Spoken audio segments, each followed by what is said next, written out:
Na mtazamaji wangu, leo hii ikiwa ni tarehe 25 mwezi wa 3 mwaka 2026, habari za kuvunja moyo zimeweza kutangazwa na Rais Mama Samia Suluhu Hassan kutoka Ikulu huko Dodoma. Rais Mama Samia Suluhu Hassan ameweza kudhibitisha habari za kufariki kwa mbunge mkongwe William Lukuvi.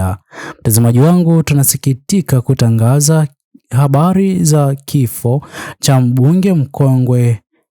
William Lukuvi. Mtazamaji wangu, leo hii kwa kweli kumeweza kuwa na kipindi kigumu baada ya habari za kuvunja moyo ambazo hivi sasa zinazidi kuzungumziwa kila kona katika mitandao ya kijamii. Ila mtazamaji wangu, itaweza kuwa ni jambo jema iwapo wewe hapo utaweza kutuambia unakozidi kutazama video zetu, unatoka eneo lipi, mkoa ama taifa lipi, na pia iwapo ni mara yako kwanza kupatana na video zetu, mtazamaji wangu, itaweza kuwa ni jambo la busara kwa wewe hapo kubonyeza maneno yaliyoandikwa subscribe chini ya video hii. Muhimu kabisa uweze kulike na kushare video hii kwa makundi mawili ama matatu. Naam, mtazamaji wangu, kwa kweli habari za kuhusiana na kufariki kwake William Lukuvi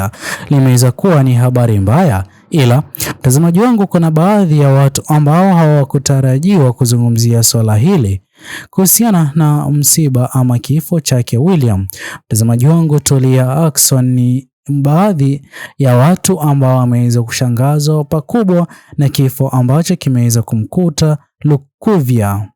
Na mtazamaji wangu, mengi yanazidi kuzungumzwa hivi sasa, mjadala mzito ukiendelea kutokana na kile ambacho kimeweza kumkuta jamaa huyo, kwani siku ya jana baadhi ya viongozi wakuu walioko katika serikali ya CCM waliweza kufanya kikao na jamaa huyu na hata kuzungumza naye na hata kuandaa kikao kipya kilichokuwa kimeweza kuratibiwa kufuatia mapema wiki ijayo. Mtazamaji wangu, baadhi ya viongozi hao kutoka katika chama cha CCM wengi wameweza kuwa na mshangao kuhusiana na kifo hicho cha ghafla ambacho kimeweza kumkuta Lukuvi. Mtazamaji wangu, kwa kweli ni jambo la kuvunja moyo, ila katika eneo analozidi kutoka jamaa huyu, familia na jamaa wake wa karibu hivi sasa wapo katika harakati za kupanga mazishi, jambo ambalo mtazamaji wangu Watanzania wengi wanazidi kulizungumzia mbaya kabisa. Sote tunafahamu kwamba jamaa huyu aliweza kuwa miongoni mwa idadi kubwa ya viongozi kutoka katika chama cha CCM waliokuwa wakisimama na uongozi huu ulioko madarakani, kinyume na jinsi ambavyo idadi kubwa ya vijana jenzi walikuwa wakiomba kupata viongozi wa kuwaunga na hata kusimama nao kipindi na wakati ambapo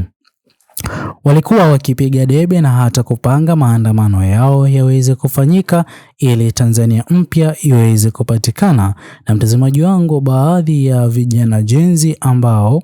waliweza kupoteza rafiki zao na jamaa wao karibu katika maandamano yaliyoweza kupita, hivi sasa wanaonekana kuwa kama ni kisasi wanachozidi kukionyesha, kwani hawajaonekana kuguswa na kifo cha jamaa huyo, jambo ambalo linazidi kuonyesha jinsi gani ambavyo katika kipindi hiki kigumu kila mtu aliweza kutakiwa kutoa hata kama ni rambirambi za mwenda zake na hata kupea nguvu familia katika kipindi hiki kigumu. Ila kile tunachozidi kuendelea kukishuhudia katika mitandao ya kijamii ni jinsi gani ambavyo idadi kubwa ya wananchi wa Tanzania wapo na hasira kubwa kwa uongozi ulioko madarakani, na sio viongozi wa ngazi za juu pekee, bali kutokana na hasira inayozidi kuonekana hivi sasa katika mitandao ya kijamii inazidi kuonyesha wazi jinsi gani ambavyo idadi kubwa ya vijana jenzi wapo na hasira kwa karibu ya viongozi wote walioko chini ya chama tawala cha CCM, kwani wanaamini kwamba yale yote magumu wanayozidi kuyapitia leo hii katika taifa la Tanzania,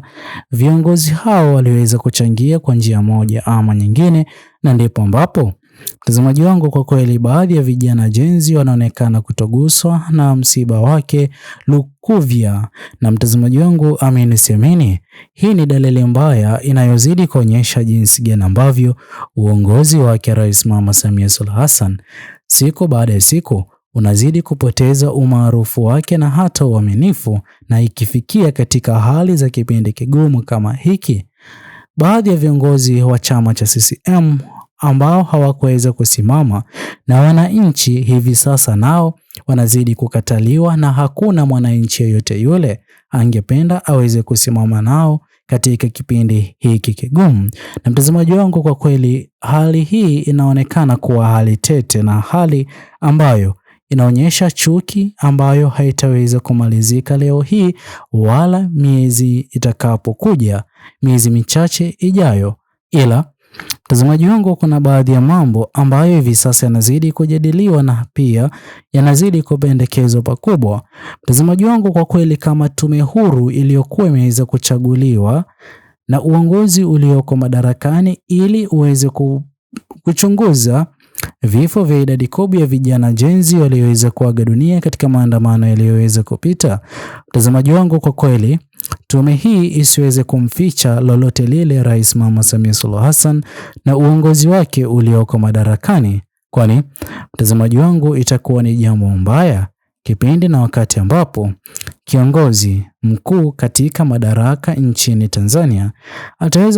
yataweza kumkuta yale aliyoweza kumkuta jamaa huyu leo hii. Na mtazamaji wangu, wa Tanzania badala ya kuhuzunika, kwanza kusherekea na hata kuonyesha kisasi, mtazamaji wangu, kwa kweli ni jambo ambalo mwisho wa siku uongozi ulioko madarakani utakuwa umeweza kukosea pakubwa raia wao, na hata kuwafikisha katika kipindi na wakati watakapokuwa wakihitaji usaidizi wao hawatakuwepo kutoa usaidizi huo, jambo ambalo